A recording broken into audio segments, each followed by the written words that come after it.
saaxiibkay oo mar walba aan la tashan jiray. Waxaan ku dhahay saaxiib, xaqiiqdii maalmihii ugu dambeeyay arintaas ayaan ku sheegay in telefoonka laga qabanaynin, fariimihii gabadha ay aad u yar yihiin. Xaqiiq waxa ah maanta in dhowr mar ay iga qaban weysay ama ay xanuunsan tahay isdhahay. Anigoo murugaysan ayaan baxay waan aaday xaafadii. Walaalkeed yar ayaa iga furay telefoonka, intaan sii socdo waan wacay miga qabanaynin.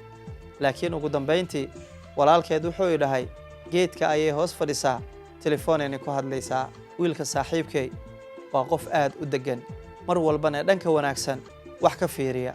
Wuxuu igu dhahay saaxiib, soo lagama yaabo in arday cashir ay la qaadanaysay isdaji ama gabar saaxiibteed ay la hadlaysay. Waxay ahayd inaad gudaha u gasho aad soo hubsato, laakiin dhib ma leh, wax walba xalay leeyihiin. Walaal isdaji. Wuu ii yimid saaxiibkay, aad u ii dejiyey.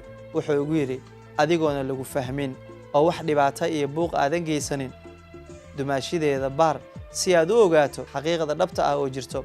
Soo dhowr mar inaad dhahday maxaa jiro, waxna soo kuma dhihin, si tartiib ah u baar. Waxaan isku dayay inaan baaro, si walba markaan yeelay oo aan wax fahmi waaye oo mar walba aan wax weydiiyo caadiyaan ahay, adigaa ii maraya ii leedahay, ayaa waxaa fikir ahaan igu dhalatay inaan dhaho waxaan aadaynaa liido, halkaas aan waqti ku soo wada qaadanno, sawirana aan ku soo galno. Waxay igu tiri xaqiiqdii baryahan oo dhan ayaan rabay inaan ku dhaho gabdha saaxiibadeyda ah ayaa jasiiro waxay ku soo galeen sawiro qurux badan, liida hadaa naga dayso oo jasiiro aan aadna ka waran.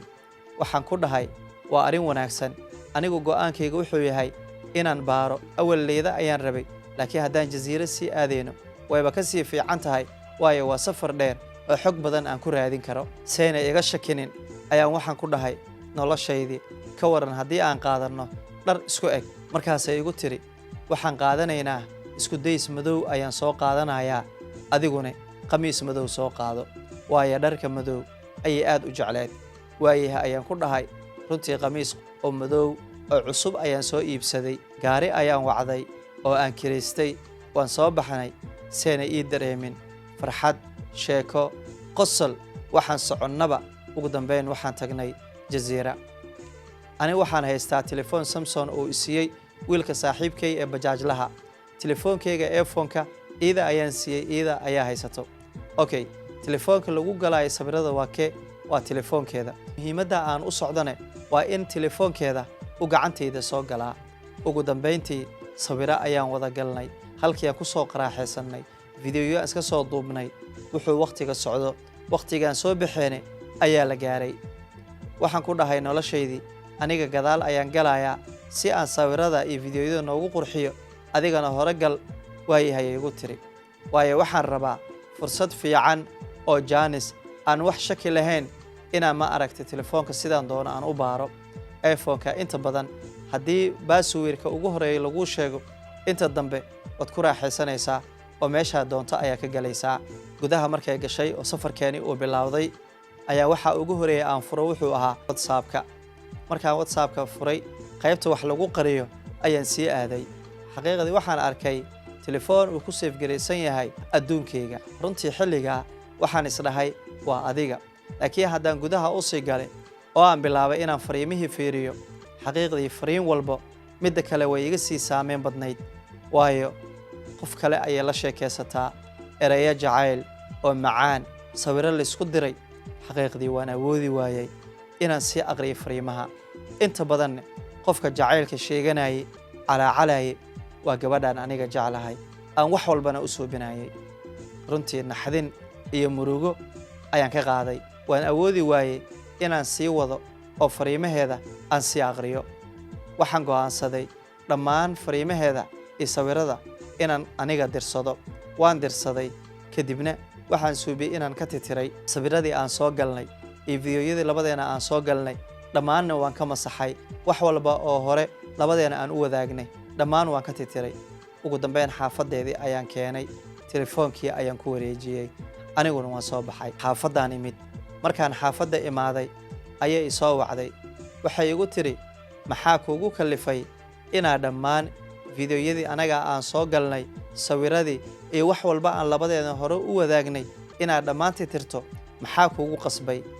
Markaasaan ku dhahay wax walba adiga waad ogtahay adigoo wax walba og anigu maxaa ii weydiinaysaa markaasay igu tiri aniga waxaan ogahay ma leh ee ii sheeg waxaad og tahay markaasaan ku dhahay wax walba waad og tahay sababta igu kalliftay dhammaan wax walba anigana dhex maray sawiro fariimo inaan titiro waxa keenay waa taqaanaa inaan kuu sheegana ma qurux badna sidaasaan ku doodnay saaxiibkay ayaan wacay waxaan ku dhahay saaxiib maanta sidaa ogeed jasiire ayaan aaday fursad fiican ayaan telefoonkeeda ku helay baaritaan dheer arrimo aad u weyn ayaan kala kulmay ee saaxiib iimow waayahay ayuu yidhi mar walba saaxiibkay murug ama farxad ee haysatone wuxuu ahaa qof si degdeg igu imaado wuu ii yimid saaxiib waxaan ku dhahay maanta safarkeeni wuu bilowday si qurux badan ayuu ku bilowday markaan xaga tagnay waxba ma dareensiinin sawiro ayaan galnay fideoyo ayaan galnay waan soo qaraaxaysanay waan soo sheekaysannay ugu dambeyn baabuurkii aan soo kiriyey ayaan waxaan ku dhahay adiga hore gal anigadan gadaalan gala muuqaaladii iyo sawiradii ayaa noo qurxinayaa kadib waxaan ku dhaqaaqay inaan baaritaan suubiyo whatsappka markaan galay lambar waxaan arkay adduunkayga uu ku qoran yahay anigaa ismooday laakiin aniga ma aha ee lambar dibadda ah waay haddii aan gudaha u galay qoraaladan arag saaxiibkay ayaan tusay waayo dhammaan waan soo dirsaday gabadha iyada ayaa calaacalayso iyada ayaa jacaylka sheeganayso sawirkii wiilka iyo sawirkeeda ayay issaarayaan weligay sawir aniga iyada waan isla galnay laakiin sawir aniga aan leeyahay iyo sawir iyada ee leedahay iyadoo issaaraysa xataa ma arag erayo calaacal mustaqbal iyo nolol waxa laga hadlayo xaqiiqdii waxaan sii wadi weynay ayuu noqday saaxiibkay wuu aamini waayey wuxuu yidhi walaal gabadhiyaa jacaylka farxadda iyo kalsoonida aa siisay naftaada aa ka hormarin jirtay ee aan xasuusto waxyaabaha u suubisay miyaa sidaan suubinayso weligay ma isdhihin xataa haddii uu dhinto saaxiibka jacayl kale in nolol kale ayay suubinaysaa sida aad labadiina isku ahedeen ayaa mar walba ii hor muuqdo bida'aadan wax walba xaqiiqdii waa laga fishaa markaasaan u sheegay saaxiib inay soo wacday oo aan ku dhahay wax walba waxaan u soo titiray adigu waad og tahay iidana ay leedahay sababta ii sheeg aniguna aan dhahay wax walba waad og tahay wuxuu igu yidhi waxba ha ka qarinin u sheeg wax walba dhammaan wixii aad soo dirsatay dib ugu dir si ay u aragto waxaan qaatay hadalkii saaxiibkay waayo wuxuu ahaa walaalkay wuxuu ahaa qof mar walba taageersan jacaylkayga xaqiiqdii aadna ugu qanacsanaa jacaylkeenna labadeena waxaan u diray dhammaan wax walba oo aan whatsappkeeda ka soo dirsaday ee iida iyo wiilka dhex maray ayaan u diray fideoyo sawiro qoraallo dhammaan waan u diray kadib waan wacay halkani waa hooyga qisooyinka ahiigsi lambar 1 mar walba waxaan kuu soo gudbiyaa qisooyin xaqiiqa kuwa muruga oo qalbigaaga taabanaya kuwa aad ku farxi doonto iyo kuwa aan ugu talagalnay bulshada inay ku cimri qaataan mar walba waxaan diyaar kula ahay inaan bulshada u soo gudbiyo qisada adigu kugu dhacday xanuunka badan ama farxadda badan ee qalbigaaga ka guuxayo haddii aad ku cusub tahay channelka fadlan subscribe noo dheh una share gareeya asxaabtaada hayloobin page-kana inaad follow noo dhahdo mar walba waxaan ku leeyahay ha guulaysto jacaylka oo anigoo ah Subar Carab